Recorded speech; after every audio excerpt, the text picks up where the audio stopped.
bonjour à tous, bienvenue. Nous poursuivons ensemble notre découverte de l'apôtre Paul en le faisant avec les compagnons que le Seigneur lui a donnés pour vivre son apostolat.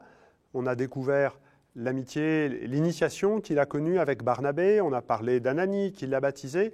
Aujourd'hui, je nous invite à nous pencher sur le personnage de Pierre, le premier des 12, avec lequel Paul a entretenu une relation assez forte, assez belle, je crois, même si ça n'a pas été sans tension. On a évoqué, avec le personnage de Barnabé, comment Barnabé, justement, a permis à Paul de connaître Pierre, de lui être présenté.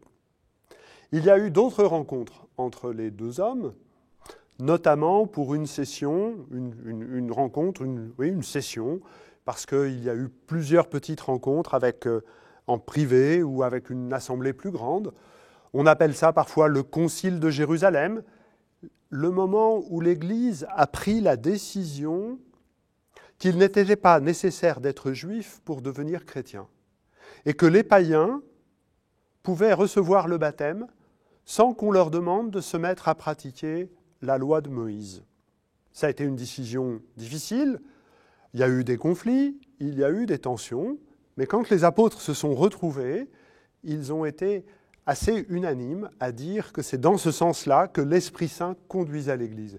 Les Actes des Apôtres, dans les Actes des Apôtres, Luc nous raconte ça avec une grande force et une grande fermeté. Et donc il y a eu cette rencontre-là. Mais je voudrais surtout qu'on parle d'une autre rencontre, celle qui eut lieu après, à Antioche.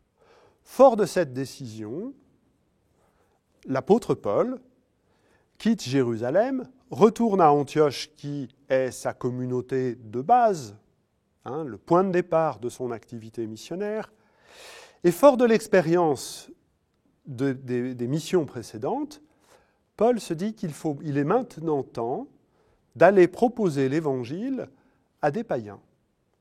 De ne pas nécessairement aller vers Israël, d'aller toujours dans une ville, d'abord vers les Juifs qui y résident, mais de ne pas hésiter non plus à aller dans des villes où il n'y a pas de Juifs. Les païens qui n'attendent ni Messie ni salut ont le droit d'entendre que Dieu a révélé son Fils, le Seigneur Jésus relevé d'entre les morts, et qu'en croyant à cela, on a la grâce, la chance, la faveur, le bonheur de devenir soi-même fils et fille de Dieu. Tout le monde a le droit à ce message aussi simple que cela. Oui, mais comment va faire Paul ? Est-ce qu'il va continuer, lui, à manger cachère ? À pratiquer la Torah ? Certes, il peut le faire, et il le fait quand il est en milieu juif. Mais si il oscille, de temps en temps, il pratique, il mange selon les règles de Moïse. De temps en temps, il ne le fait pas parce qu'il est au milieu des païens. Il va laisser croire à ces jeunes chrétiens d'origine païenne que, finalement, il y a un plus à pratiquer la loi juive. Certes, tout le monde a le droit d'entendre le message, mais tant qu'on ne pratique pas la loi juive, alors on serait simplement sur un strapontin dans la communauté. Paul est bien conscient de cela. Et il prend pour lui-même, j'insiste sur le pour lui-même, la décision de changer d'attitude et d'accepter les modes de vie païens, de rompre avec l'héritage de ses pères, de ne plus pratiquer ses préceptes alimentaires. Il semble qu'au départ, Pierre l'ait suivi. Et puis, il a continué à osciller, comme le dit Paul dans une de ses lettres, être juif avec les juifs, être païen avec les païens. Et il a fallu qu'il s'en explique. Alors, ce texte nous est raconté par Paul, cet épisode nous est raconté par Paul dans la lettre aux Galates, au chapitre 2, un texte un tout petit peu long qui va vous être présenté à l'écran. Je vous invite à prendre le temps de le lire doucement, à mettre sur pause, et puis nous nous retrouvons dans quelques instants pour le commenter.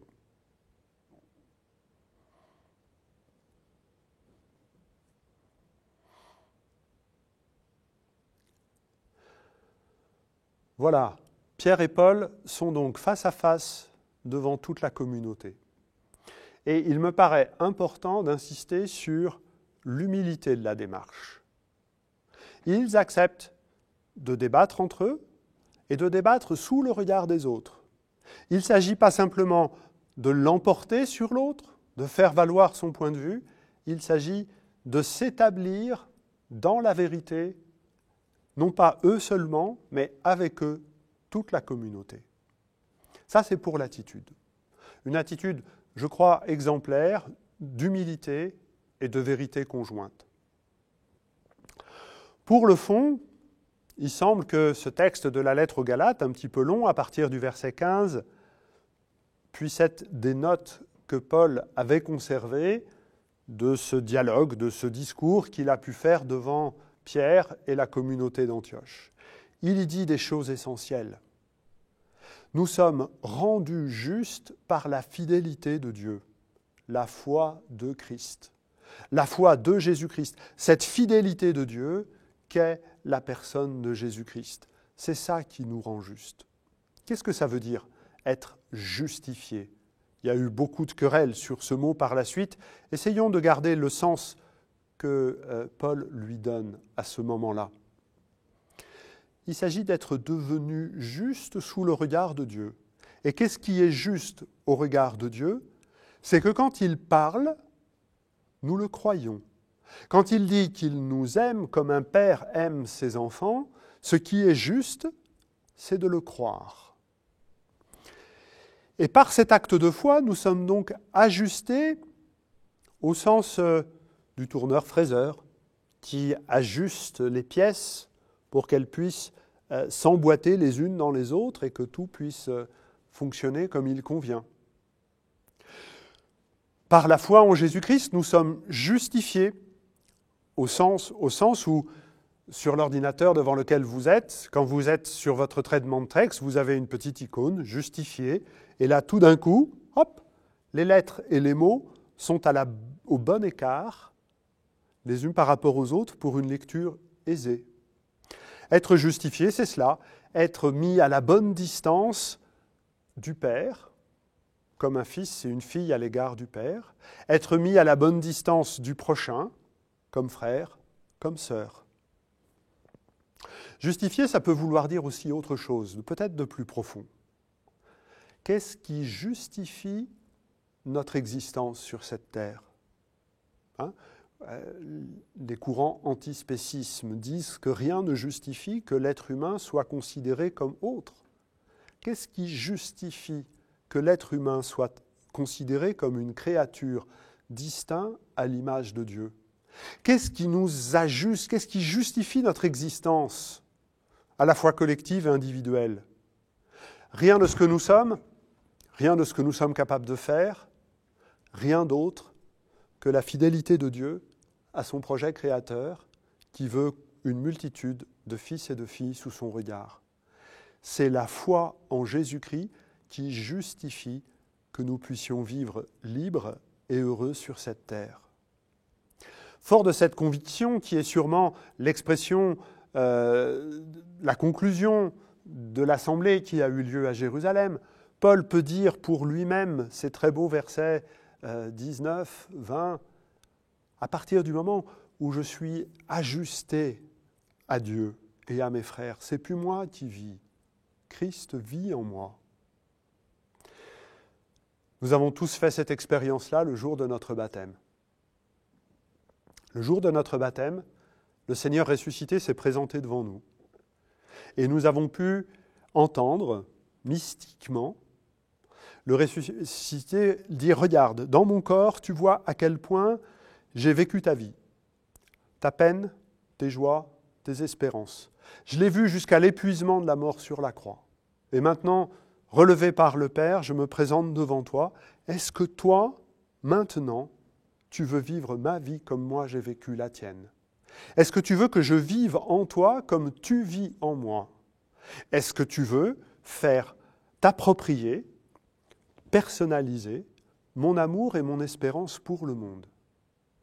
Et Jésus nous prévient, c'est crucifiant, il va falloir se séparer de bien des choses, il va falloir s'affaiblir de bien des choses, il va falloir se dépouiller pour que l'amour et l'espérance de Dieu en nous soient notre seule force. C'est ces propos-là que Paul a tenus devant Pierre, et on ne sait pas la suite. Vraisemblablement, Pierre a donné raison à Paul. La manière dont c'est raconté dans la lettre aux Galates le laisse supposer. La tradition nous dit qu'ils se sont retrouvés à Rome bien des années plus tard, et il y a même un lieu près de la gare Roma Ostiense où on nous dit qu'ils se sont retrouvés et réconciliés, pour autant qu'ils aient eu besoin de le faire. Mais tout cela, c'est la tradition qui nous le dit. Est-ce légende? Est-ce réalité? Peu importe. Pierre et Paul sont deux figures d'apôtres, d'amitié dans le service du Christ, qui, même s'ils n'ont pas toujours travaillé ensemble, s'ils n'ont pas beaucoup travaillé ensemble, n'ont jamais pu le faire l'un sans l'autre, n'ont jamais pu le faire sans savoir que l'autre faisait autrement et ailleurs la même mission, faire connaître le Seigneur ressuscité au plus grand nombre. Je vous retrouve prochainement pour une autre vidéo avec un autre compagnon de Paul.